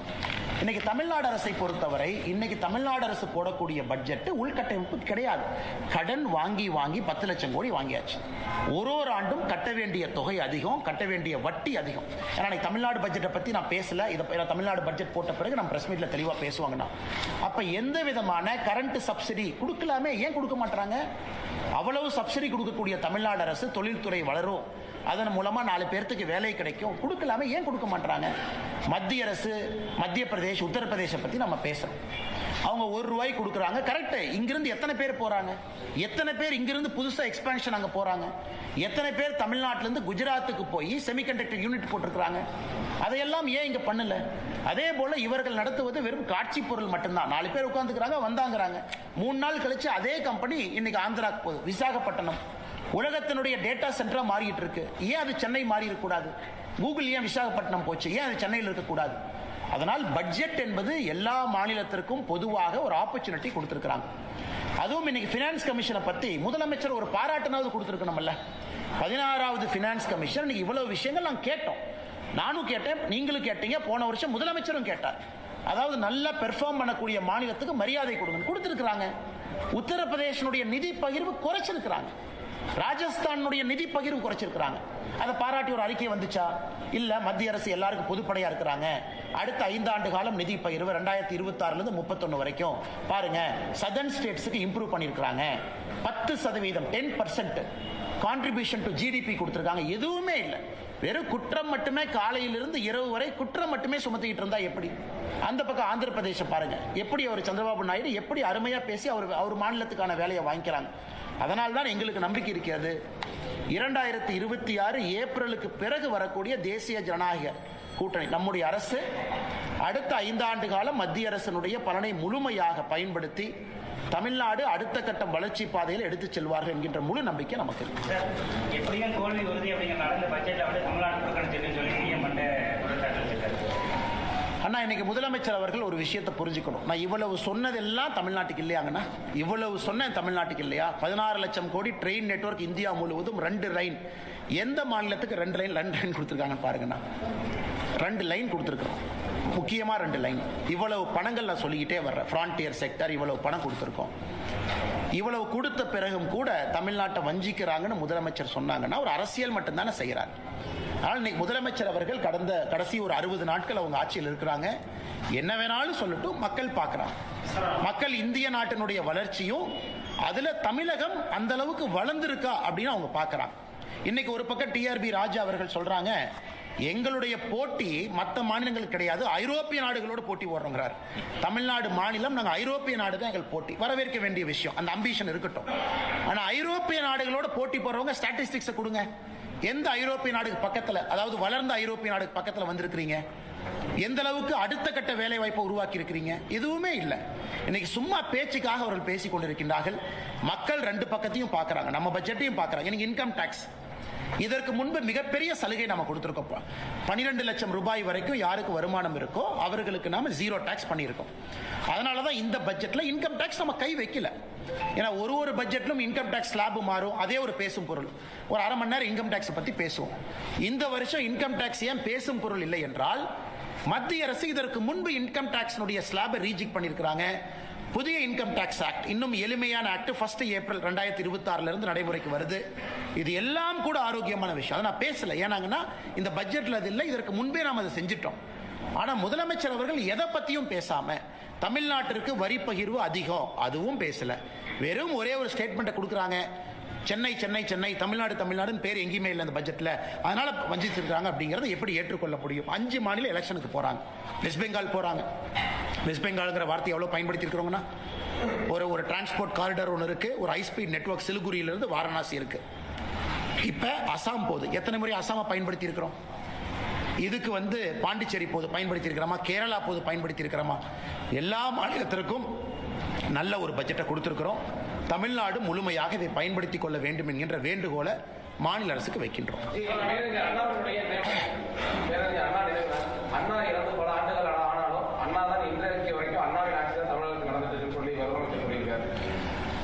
பேரறிஞர் அண்ணா அவர்கள் மிக முக்கியமான தலைவர். 1967 ஆட்சிக்கு கிடைத்தது 2 ஆண்டுகளாக இருந்தாலும் கூட ஒரு கொள்கை பிடிப்பான தலைவர், எந்த மாற்று கருத்து இல்லை. அவர் திராவிட கழகத்திலிருந்து டிஎம்கே எவ்வளோ பேலன்ஸ் பண்ணி போனார். ஒரு கடவுள் மறுப்பு கொள்கையிலிருந்து ஒன்றே குலம் ஒருவனே தேவன் என்கின்ற அடிப்படையில் எல்லோரையும் அரவணைத்து போன ஒரு மனிதர். ஆனால் இன்னைக்கு அண்ணாவுடைய ஆட்சிக்கும் டிஎம்கே ஆட்சிக்கு என்னங்க அண்ணா சம்பந்தம் தெரியாமல் நான் கேட்குறேன். அண்ணாவுடைய குடும்பம் எங்க இருக்கிறாங்க யாருக்குமே தெரியாது. அண்ணாவுடைய பேர குழந்தைகள் எங்க இருக்கிறாங்க யாருக்குமே தெரியாது. இன்னைக்கு அதே அண்ணா ஆட்சியை நாங்க பின்பற்றோம்னா இது எப்படி இருக்குனாங்கன்னா, அந்த மாடு மேல காக்கா உட்காரும், நல்ல பசுமாட்டு மேல காக்கா உட்காரும். இந்த பசுமாட்டு மேல இருக்கக்கூடிய உனி எல்லாம் அந்த காக்கா கொத்தி கொத்தி சாப்பிடும். அந்த மாதிரி அண்ணா என்கின்ற நல்ல பசுமாடு மேல உட்கார்ந்து இருக்கக்கூடிய காக்காவாகத்தான் இன்னைக்கு டிஎம்கே ஆட்சி இருக்கு. மக்களை பிடுங்கி சாப்பிடக்கூடிய ஆட்சியாக அண்ணாவுடைய குடும்பம் எந்த அரசியல் பக்கமே வரல. இவருடைய தந்தையார், அதன் பிறகு இவருடைய மகன், இன்னைக்கு இவருடைய பேர எல்லாமே அண்ணாவுடைய வழியை நாங்க பின்பற்றோம்னு சொன்னா எப்படி ஏத்துக்க முடியும்? யார் ஏத்துக்குவாங்க? அண்ணா இதுல கரப்ஷன் இருந்துச்சு 65 இருந்து 67 இல்ல, இன்னைக்கு கரப்ஷன் இருக்கு. அண்ணா அவர்கள் காலத்துல இவ்வளவு மக்கள் ஒரு சித்தாந்தத்தையே வெறுக்கக்கூடிய அளவுல இன்னைக்கு எப்படி ஆச்சுனாங்கன்னா, டிஎம்கே மேல இருக்கக்கூடிய வெறுப்பு திராவிட சித்தாந்த வெறுப்பாக மாறி இருக்கிறது. நல்ல அரசியலை கூர்ந்து கவனிச்சு அப்படின்னா, எனக்கு திராவிட முன்னேற்ற கழக ஆட்சியின் மீது இருக்கக்கூடிய வெறுப்பு திராவிட சித்தாந்தத்தின் மீது இருக்கக்கூடிய வெறுப்பாக அது மாறி இருக்கிறது. அதெல்லாம் இந்த எலெக்ஷன்ல தெரியுங்கன்னா, ஓட்டில் நீங்க பார்க்கும்போது தெரியும். எந்த சம்பந்தம் இல்லை, சும்மா பிறந்த நாள் அன்னைக்கு உங்க அண்ணாவை நினைச்சுக்கலாம், பேரறிஞர் அண்ணாவுக்கு மாலை போடலாம், ஒரு 4 நல்ல விஷயத்தை சொல்லலாம். ஒரு டிஎம்கே மினிஸ்டர் கூப்பிட்டு ரூமை சாத்திட்டு கையில் ஒரு பேப்பரை கொடுத்து அண்ணாவை பத்தி 10 லைன் எழுதுனா யாருக்கு எழுத தெரியாது. நீங்க ரூமை சாத்திட்டு ஒரு டிஎம்கே மினிஸ்டர் உள்ள உட்கார வச்சுட்டு பேப்பர் பேனாவை கொடுத்து அண்ணாவை பத்தி 10 எழுதுங்க அப்படின்னு. அந்த 10ல எத்தனை நீங்க ஃபாலோ பண்றீங்க? இன்னைக்கு வேணா பரிச்சை வச்சு பாருங்க, யாருக்குமே தெரியாது. ஆனா அண்ணா அண்ணா அண்ணான்னு பிறந்த நாள் அன்னைக்கு, அவருடைய இறந்த நாள் அன்னைக்கு பேசுவது மட்டுமே வாடிக்கையா வச்சிருக்கிறாங்க. ஆனா எத்தனை துரோகிகள் இருந்தாலும் அப்படின்னு யாருக்குண்ணா? ஆனா இன்னைக்கு முதலமைச்சர் அவர்கள் கொஞ்சம் எலெக்ஷன் டேட்டாவை கரெக்டா பாக்குறாருன்னா, இந்த லோக்சபா எலெக்ஷன் 2024 என்பது அவருக்கு ஒரு அறிகுறி தான். அவங்க ஜெயிச்சிருக்கலாம், ஏன்னா இந்த ஃபர்ஸ்ட் பாஸ்ட் போஸ்ட் மாடல்ல ஜெயிச்சிருக்கலாம். அது 50%, 53% இருந்த வாக்கு அன்னைக்கு அது 46, 47 வந்துருச்சு.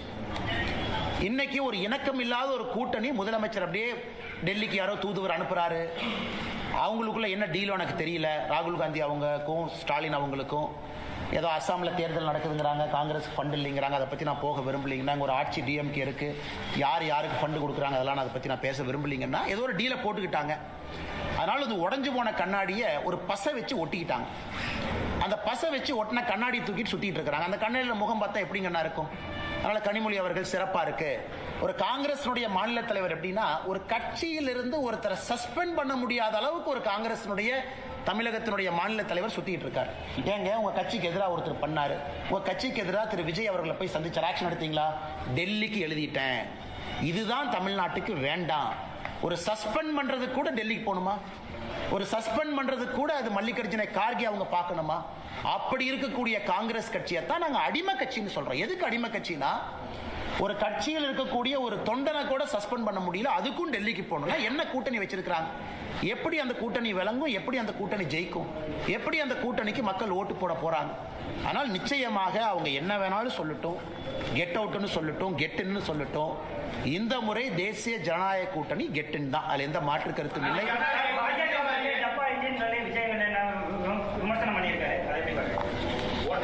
அண்ணா நான் பெரும்பாலும் அப்படின்னு யார் சொன்னாங்கன்னா, ஓகே அண்ணா, நான் விஜய் அவர்களை பொறுத்தவரை நான் என்னோட கமெண்ட் எப்பவுமே மாறலிங்கன்னா, அரசியலுக்கு வந்திருக்கிறாரு, வரவேற்கிறோம், மக்கள் முன்னாடி இருக்கட்டும், அவர் எல்லாம் பேசட்டும், இவிஎம் மிஷின் பதில் சொல்லும். ஆனா விஜய் அவர்கிட்ட இன்ஜின் இருக்கான்னு எனக்கு தெரியலையே. அட்லீஸ்ட் எங்ககிட்ட இன்ஜின் இருக்கு, டபுள் இன்ஜின் இருக்கு.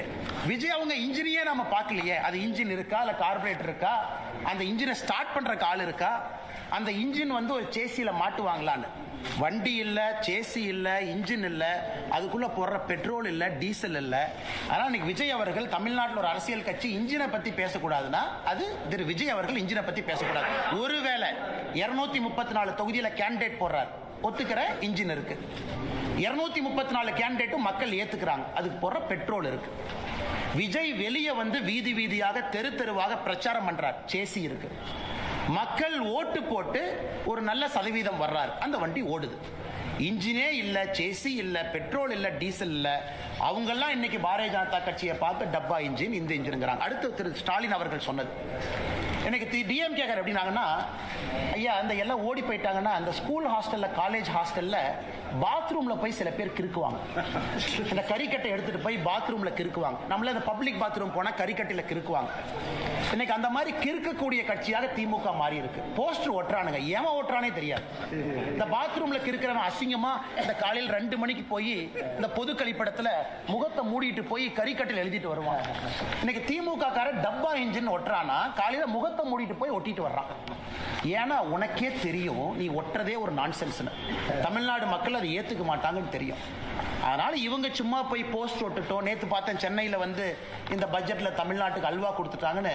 ஒரு அல்வா வாங்கி கொடுத்தது எப்படி இருந்துச்சுன்னா, டிஎம்கே ஆட்சி 5 வருஷம் முடிஞ்சு தமிழ்நாட்டு மக்களுக்கு அல்வா கொடுத்ததாகத்தான் நான் பார்த்தேன். சென்னை முழுவதுமே ஒரு கையில் ஒரு போஸ்டரை வச்சுக்கிட்டு அல்வாவை கொண்டே வீடு வீடாக கொடுத்துக்கிட்டு இருந்தாங்க. அதனால முதலமைச்சர் அவர்கள் கஷ்டப்பட்டாரு, அப்படி இப்படின்னு பண்ணார். ஆனா ஒண்ணுமே கிரவுண்ட் லெவல்ல ரிஃப்ளெக்ட் ஆகல. சட்டம் ஒழுங்கு தரிகட்டு போயிருக்கு. இதெல்லாம் இன்னும் ஒரு 50-60 நாள் தானா நீங்களும் பார்க்க போறீங்க, நாங்களும் பார்க்க போறோம். தமிழ்நாட்டில் அமைந்தது வந்து பாஜக தலைமையிலான கூட்டணி தான் அப்படின்னு சொல்லிட்டு 6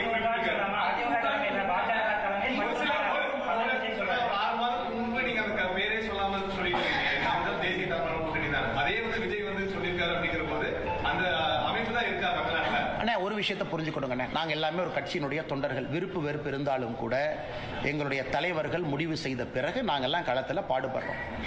தமிழகத்தில் இருப்பது அனைத்து இந்திய அண்ணா திராவிட முன்னேற்ற கழகம் தலைமையிலான தேசிய ஜனநாயக கூட்டணி. இந்த எலெக்ஷனுக்கு போகிறோம். இதற்கு முந்தைய முதலமைச்சர், இன்றைய முதலமைச்சருடைய வேட்பாளராக இருக்கக்கூடிய அண்ணன் எடப்பாடி பழனிசாமி அவர்கள் தலைமையில் நாங்கள் போகிறோம் களத்துக்கு. இதை நம்முடைய தலைவர்கள் எல்லாம் முடிவு பண்ணிட்டாங்க. எதுக்கு பிரச்சாரம் நடந்தாச்சு, கீழே எங்க தொண்டர்கள் வீதி வீதியாக தெரு தெருவாக வேலை பார்க்குறாங்க. இன்னைக்கு விஜய் அவர்கள் எப்படின்னாங்கன்னா, நான் ஏற்கனவே சொன்னேங்கன்னா அவரை சும்மா நான் தேவையில்லாமல் ஒரு குற்றம் சுமத்த விரும்பல. அரசியலுக்கு வந்திருக்கிறாங்க, பண்ணட்டும். ஆனா இன்னைக்கு பேசும் பொழுது அவருக்கு என்னன்னா, மக்கள் கைத்தட்டணும், விசில் அடிக்கணும், அவங்க வந்து ஏதாச்சும் ஆரவாரமாக பேசணும். அதற்காகத்தான் விஜய் அவர்களுடைய பேச்சு இருந்ததாகத்தான் நான் பார்க்குறேன். அது ரொம்ப சப்ஸ்டன்ஸா மக்களை சிந்திக்க வைக்கிற அளவுக்கு, எதற்காக நான் இத்தனை கட்சிகளை தாண்டி உங்களுக்கு ஓட்டு போடணும், உங்க பாலிசி என்ன, உங்க ப்ரோக்ராம் என்ன, நீங்க தமிழ்நாட்டுக்கு என்ன செய்ய இதுவரைக்கும் செய்யாதது என்ன செய்ய போறீங்க அப்படிங்கிறத நான் பார்க்கலீங்கன்னா. ஸோ விசிலுக்காக ஒரு கைத்தட்டலுக்காகத்தான் விஜய் அவர்கள் பேசினாங்க. அதில் தான் அந்த கூட்டணியை பற்றி பேசினதாக மட்டும்தான் நான் பார்க்குறேன். அதில் ஒரு சப்ஸ்டன்ஸும் ஒரு டெப்த்தும் தமிழ்நாட்டு மக்களை சிந்திக்கக்கூடிய விதத்தில் இருந்ததா நான் பார்க்கல. அதனால் அதை அப்படியே கடந்து நாம போயிடலாம். எல்லோருக்குமே தெரியும், 4 பேர் 4 சொல்லத்தான் செய்வாங்க. அதை பற்றி எங்களுக்கு கவலை இல்லை. சமமான கல்வி, டாஸ்மாக் எதிர்ப்பு, இந்த தேர்தல் அதில் முக்கியத்துவம் கொடுமா பாஜகவோட தேர்தல்? அண்ணா இன்னைக்கு எங்களுடைய முன்னாள் மாநில தலைவர், முன்னாள் ஆளுநர் அக்கா தமிழிசை அவர்கள் தமிழ்நாடு முழுவதுமே இன்னைக்கு சுற்றுப்பயணம் செய்ய இருக்கிறாங்க.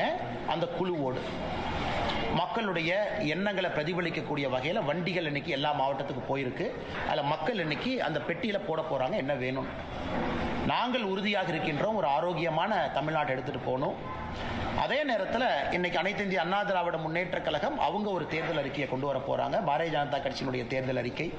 இது சம்பந்தப்பட்ட தலைவர்கள் கலந்து பேசி அதை வெளியே கொண்டு வரணும். அது என்னுடைய இலாக்கா இல்லை, என்னுடைய சப்ஜெக்ட் இல்லை. நான் இன்னைக்கு பேசுறது பட்ஜெட்டை பத்திங்கன்னா, அந்த இலாக்கா அந்த சப்ஜெக்ட் பேசுறதுக்கு நயினார் அண்ணன் இருக்கிறாங்க, தமிழிசை அக்கா இருக்கிறாங்க. அதனால் அவர்கள் பதில் சொல்வார்கள். இது எப்படிப்பட்ட, எனக்கு ஒரு தனிப்பட்ட முறையில் ஒரு கனவு இருக்கு.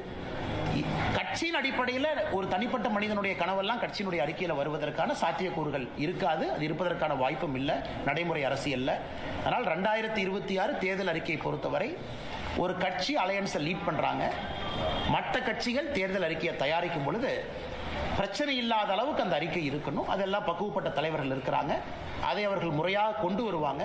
அந்த சம்பந்தப்பட்ட தலைவர்கள்ட்ட நீங்கள் அந்த கேள்வியை கேட்குமாறு அன்போடு கேட்டுக்கொள்ளுங்கள்.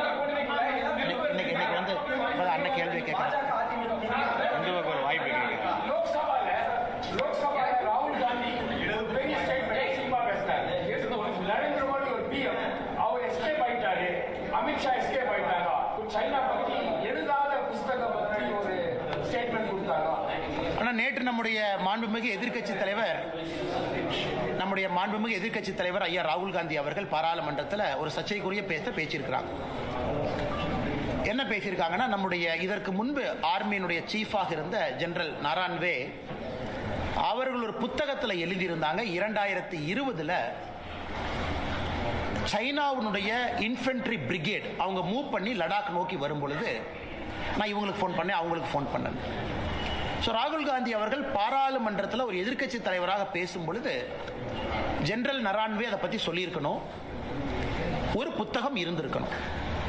அதற்கு அமித்ஷாஜி அவர்கள், நம்முடைய உள்துறை அமைச்சர் அவர்கள் பாராளுமன்றத்திலே பதில் கொடுத்தாங்க, அந்த மாதிரி புத்தகமே இல்லை, அந்த மாதிரி அவங்க எழுதவே இல்லை, அந்த மாதிரி நரான்வே எங்கேயும் சொல்லவே இல்லை. இது ஏதோ ஒரு மேகசின்ல யாரோ எழுதுனதை எப்படி எதிர்க்கட்சி தலைவர் ஒரு புத்தகம் நீங்க பேசலாம்?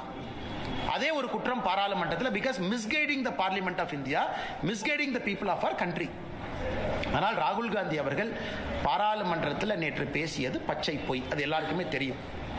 அது அன்சப்ஸ்டான்ஷியேட்டட் அன்வெரிஃபைடு அலிகேஷன். அதை நாராயண்வே அவர்கள் சொல்லியிருந்தால் பதில் நாங்கள் சொல்றோம். இல்ல ஜெனரல் அவங்க பப்ளிஷ் பண்ணியிருக்கக்கூடிய புக்கில் அது இடம் பெற்றிருந்தால் அதற்கான பதிலை நம்முடைய அரசு கொடுப்பதற்கு கடமைப்பட்டிருக்கிறோம், கொடுக்கிறோம். ஆனா 1008 மேகசின்ல 10,000 பேர் எழுதுவாங்க.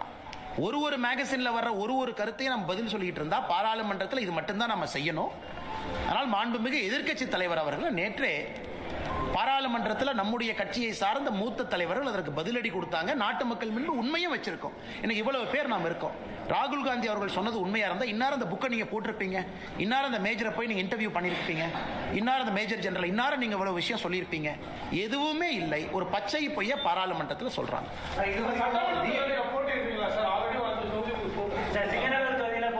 நான் நம்முடைய கட்சி தலைவர்கள் நயினார் அண்ணா அவர்களுக்கு நான் வேண்டுகோள் விடுத்திருக்கின்றேன். இந்த நேரத்தில் கொஞ்சம் என் தந்தையாருடைய உடல்நிலை, அவரை பார்த்துக்கணும். அதனால தான் அதிகமாக இன்னைக்கு கோயம்புத்தூர் பகுதியில் இருக்கேன். அப்பா அவங்க கொஞ்சம் டயாலிசிஸில் இருக்காங்க. To take care of him. என்னுடைய முதல் கடமை அது.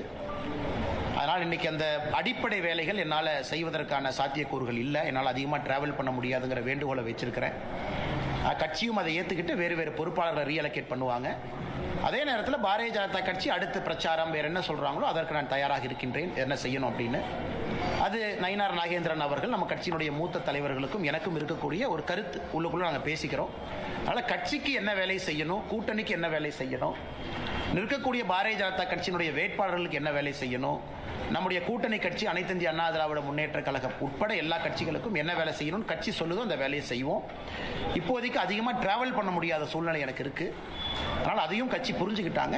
சம்பந்தப்பட்ட நேரத்தில் என்ன வேலை, தேர்தல் நிற்பதா இல்லையா, இதெல்லாம் செய்யணுமான்னு கட்சி சொல்லட்டுங்கன்னா அதுக்கப்புறம் நான் பேசுறேன். சிங்காநல்லூர் தொகுதிக்கு வேறு ஒரு பொறுப்பாளரை இந்த கட்சியிலிருந்து நியமனம் பண்ணுவாங்கன்னா, வேற ஒரு தலைவர் வருவாங்க, பண்ணுவாங்க. தமிழ்நாட்டினுடைய 6 இதுக்கும் பண்ணுவாங்க. ஆனா அதற்கான காலமும் சூழ்நிலையும் இன்னும் நிறைய இருக்கு. இன்னும் ஒரு 30-40 நாட்கள் இருக்கு. கட்சி என்ன சொல்லுது அப்படின்னு தெரிஞ்சுக்கிட்ட பிறகு உங்ககிட்ட நான் பேசுறேங்க. அண்ணா 2024 பாராளுமன்றத்தில் இங்க நான் நின்றுருக்கேன். அப்ப கோவை மக்களுக்கு பதில் சொல்ல நான் கடமைப்பட்டிருக்கிறேன். மக்கள் வீட்டுக்கு ஒரு பெட்டிஷனோடு வந்தால் இங்கே நான் அவைலபிளாக இருக்கணும். அவங்க இல்லை நீங்கள் அங்கே வாங்க இங்கே வாங்கன்னு சொல்லக்கூடாது. அதற்கு ஒரு வீடு இருக்கணும். 2010 என்னுடைய மாமனாருடைய வீடு இங்கிருந்து அடுத்த தெருவில் இருக்குது, அங்கே தங்கிட்டு இருக்கேன். இன்னைக்கு நான் சொந்தமாக ஒரு வாடகை வீட்டில் தங்குறேன். மக்கள் பார்ப்பதற்கு ஒரு இடம் வேண்டும். அதனால் விலாசம் அது எங்கே இருக்கிறேன், சென்னையில் இருக்கேன், சென்னையும் போயிட்டு இருக்கேன், கட்சியினுடைய பணி. இன்னைக்கு அதிகமாக இந்த பகுதியில் இருக்கேன், காரணம் தந்தையாருடைய உடல்நிலை காரணமாக.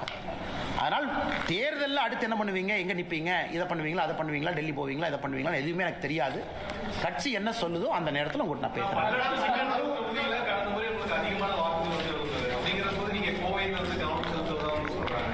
இல்லை, கோயம்புத்தூர்ல பாரதிய ஜனதா கட்சி அனைத்து இந்திய அண்ணா திராவிட முன்னேற்ற கழகம் கூட்டணி அங்க வெற்றி பெறணும். அது நம்முடைய தொண்டராக நம்முடைய கடமை.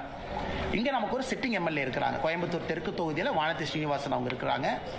அவர்கள் மறுபடியும் கட்சி அக்காவை நில்லுங்கன்னு சொல்லும் பொழுது அக்கா வெற்றி பெற்று மறுபடியும் பெரிய அளவில் அவங்க போகணும், இன்னும் அதிகமான மெஜாரிட்டியோடு போகணும். அதெல்லாம் எங்களுடைய கடமை.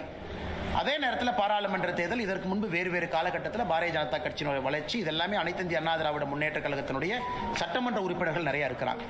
அதனால் இந்த பகுதி முழுவதுமே தேசிய ஜனநாயக கூட்டணி வெற்றி பெற வேண்டும். அதான் எங்களுடைய அடிப்படை நோக்கம். இல்லை இண்டிவிஜுவல் அம்பிஷன், தனிப்பட்ட ஒரு எண்ணம் அப்படிங்கிறது இங்கே கிடையாது. 2026 பொறுத்த வரைக்கும் அது தெளிவாக இருக்கு. யார் முதலமைச்சர் ஆகணும் தெளிவாக இருக்கு. கட்சி யாருக்காக வேலை பார்க்குது தெளிவாக இருக்கு. அகில இந்திய தலைவர்கள் என்ன சொல்லியிருக்கிறாங்க அதுவும் தெளிவாக இருக்கு. அதற்காக நாங்கள் எல்லோரும் வேலை பார்க்குறோம். ஆனால் சாரி, ஆனால் கட்சி தொண்டர்களை பொறுத்தவரை அண்ணாமலையும் ஒரு தொண்டன் தான். கட்சி தொண்டர்களோடு இணைந்து பணிபுரியணும். அதனால் என்ன கட்சி சொல்லுதோ கேட்பதற்கு நாம் கடமைப்பட்டிருக்கிறோம். அதனால் இன்னும் ஒரு மாதம் சரியான நேரத்தில் உங்கள்கிட்ட பேசுகிறேங்க. மகாராஷ்டிரால எங்கெங்க நீங்க கேம்பெயின் பண்ணீங்களோ அங்க ஜெயிச்சிருக்கு. அந்த ரஸ்மலையும் கேவலப்படுத்தினாங்க. அதை பத்தி நான் பேசுபவர்கள் பேசுவாங்கன்னா அரசியலை பொறுத்த வரைக்கும் நான் சில இடத்துல பதில் சொல்வதை விட மௌனம் காட்பது சரி அப்படிங்கிற முடிவுக்கு வந்துட்டேன். குறிப்பாக அந்த மகாராஷ்டிராவுக்கு முன்பே இருந்து பேசுகிறவங்க பேசத்தான் செய்வாங்க. அதனால் நம்ம திரும்ப நான் இப்போ கூட ஐஐடி மும்பை ஒரு ஃபெஸ்ட்டு கூப்பிட்டுருக்காங்க. 2-3 கமிட்மெண்ட்ஸ் இருக்குங்கன்னா, இது அப்பாவோட உடல்நிலைக்காக இந்த மாதம் கொஞ்சம் குறைச்சிருக்கேன். நான் மும்பைக்கு விரைவில் போகத்தான் போகிறேன். அது அரசியல் கட்சிகள் பேசுகிறாங்க, அதை தாண்டி அவங்களும் போயிடுவாங்கன்னு நான் நம்புகிறேன். அவங்களும் அந்த ஹீட்டட் ஆர்கியூமெண்ட்டாக அந்த சூட்டோடு சூட்டாக பேசியிருப்பதாக நான் பார்க்கின்றேன். ஒரு அரசியல் கட்சியில் இருக்கிறவங்க அடிப்படை வெறுப்பில் ஒரு கட்சி நடத்த முடியாதுங்கண்ணா. மேடையில் மைக்கில் பேசியிருந்தாலும் கூட ஒரு அடிப்படை வெறுப்பு உணர்வில் நான் சவுத் இந்தியாவை மதிக்க மாட்டேன், நான் தமிழ்நாட்டை மதிக்க மாட்டேன், நான் வேட்டி கட்டவங்களை மதிக்க மாட்டேன்னு ஒரு அரசியல் கட்சியில் ஒரு தலைவர் பேசக்கூடாது. பேசினா தவறு. அதனால் அதை ஹீட்டட் ஆர்கியூமெண்ட்டாக ஒரு மேடை பேச்சாக மட்டும் பார்த்துவிட்டு அவர்களும் அதை கடந்து சென்றிருப்பார்கள் என்று நான் நம்புகின்றேன். ரொம்ப ஆச்சரியமா இருக்கு எனக்கு. ஏன்னா நியூஸ் 24/7 நியூஸ் தமிழ் 24/7 உடைய ரிப்போர்ட்டர் திரு கதிரவன் அவர்கள், பேர் சரியா தான் சொல்றேன், கதிரவன் அவர்கள் அவங்கள மிரட்டி கிட்னாப் பண்ணி கூட்டிட்டு போய் 3 மணி நேரம் 4 மணி நேரம் ஆகி அடிச்சு வெளியே வர்றாங்க. ஆனால் கரூர் காவல்துறையினுடைய கண்காணிப்பாளர் அவர்கள் ஒரு பத்திரிகை அறிக்கை கொடுக்குறாங்க. அது வேற ஏதோ மாநிலம் மாதிரி இருக்கு. படிச்சா எதுவுமே நடக்கல. அதாவது அவர் அந்த அறிக்கையை படிச்சா எப்படி இருந்ததுன்னா, ரிப்போர்ட்டரே கல் எடுத்து தலையில் அடிச்சுக்கிட்டு, அவரே போய் மண்ணில் படுத்து உருண்டு, அவரே போய் ஹாஸ்பிட்டலில் படுத்து எந்திரிச்சு, அவரே வர்றதுக்கான ரிப்போர்ட்டர் பைத்தியமா. அதனால் அந்த காவல்துறையினுடைய அறிக்கையை பார்க்கும் பொழுது எப்படி ஒரு காவல்துறை கண்காணிப்பாளர் இப்படிப்பட்ட அறிக்கையை கொடுக்க முடியும்?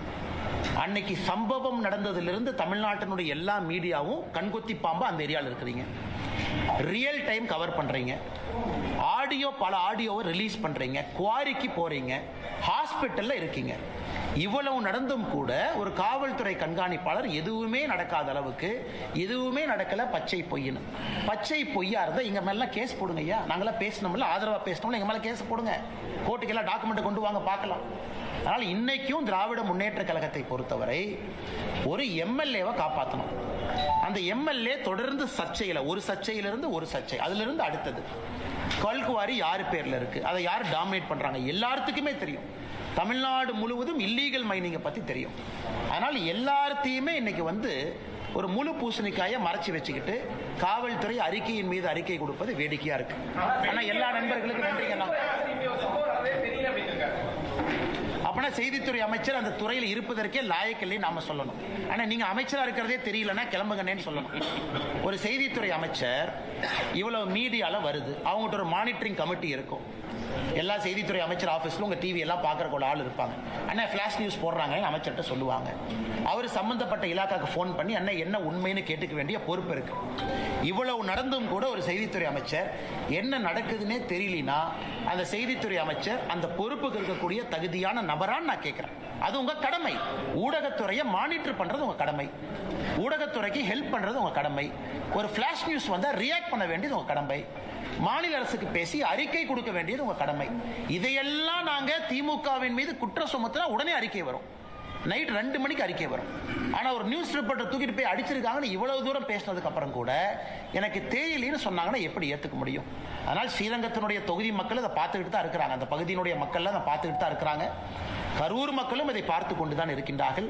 காவல்துறையினுடைய அட்டூழியம், 41 பேர் இறந்ததிலிருந்து காவல்துறையினுடைய செயல் நடவடிக்கை எல்லாத்தையும் பார்த்துட்டு இருக்கிறாங்க.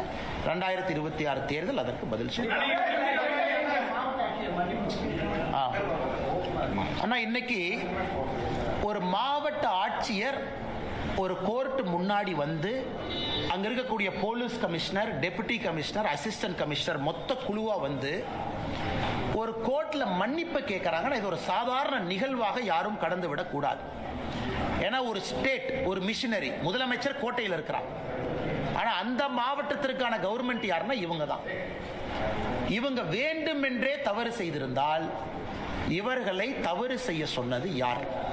அதனால என்னை பொறுத்தவரை மாவட்ட ஆட்சியர், police commissioner, deputy commissioner, assistant கமிஷனருடைய தொலைபேசியை கால் ரெக்கார்டை கோர்ட் வாங்கி அதை ஃபோரன்சிக் ஆடிட் பண்ணி இந்த சம்பந்தப்பட்ட நேரத்தில் யாரெல்லாம் அவங்களுக்கு பேசினாங்க, மேல இருந்து உத்தரவு வந்துச்சா, ஸ்வான் அப்படின்னு நம்ம சொல்லுவோம். கோர்ட்ல வந்து சத்திய பிரமாணம் எடுத்து அவங்க சொல்லணும். அதாவது அந்த கோர்ட்டின் முன்பு சத்திய பிரமாணம் எடுத்து ஒரு அதிகாரி சொல்லணும், நான் சொல்வதெல்லாம் உண்மை.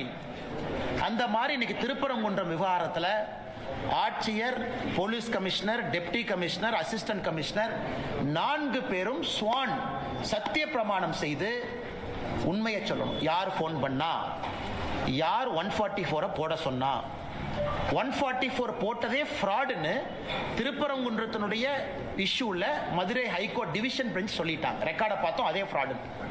அப்படி இருக்கும் பொழுது இல்லாத ஒரு ரெக்கார்டை உருவாக்கி 144 போட்டிருக்கிறாங்க. அதனால் அவர்கள் மன்னிப்பு கேட்டது பத்தாது. மாண்புமிகு நீதியரசர் அவர்கள் இன்னும் ஒரு படி முன்னாடி போய் அவங்களுக்கு யாரு போன் பண்ணாங்க அந்த காலகட்டத்தில் அப்படிங்கிறதையும் கண்டுபிடித்து அவங்கள சத்திய பிரமாணம் செய்து இதையெல்லாம் சொல்ல வைச்சா தான் உண்மையான இஷ்யூ வெளியே வரும். சாரிங்க ஐயா, தப்பு பண்ணிட்டோங்க ஐயா, மன்னிச்சுங்க ஐயா, நாங்கள் வந்து லா அண்ட் ஆர்டருக்காக இப்படி பண்ணுங்க ஐயா, நாங்கள் நீங்கள் சொன்னதை பண்ணுங்க ஐயான்னு சொல்லிட்டு அப்படியே எஸ்கேப் ஆகி போயிடக்கூடாது. அதனால் நீதியரசர் அவர்கள் இதை கடுமையாக எடுக்கணும். அப்போ தான் இன்னொருக்கா தப்பு பண்ணுற அதிகாரிக்கு புத்தி வரும். தமிழ்நாட்டில் எங்கேயாச்சும் ஒரு அதிகாரி நேர்மையாக தான் இருக்கிறாங்க பாவம், அந்த அதிகாரியை ஃபோன் பண்ணி தொந்தரவு பண்ணி தப்பு பண்ணுங்கன்னு எங்கேயாச்சும் சொன்னாங்கன்னா அது நடக்கக்கூடாது என்பதற்காக இந்த திருப்பரங்குன்றம் இஷ்யூல நீதியரசர் அவர்கள் இந்த அதிகாரிகளை வைத்து உண்மையை கண்டுபிடித்து மக்களுக்கு சொல்ல வேண்டும் என்பது எங்களுடைய வேண்டுகோள்.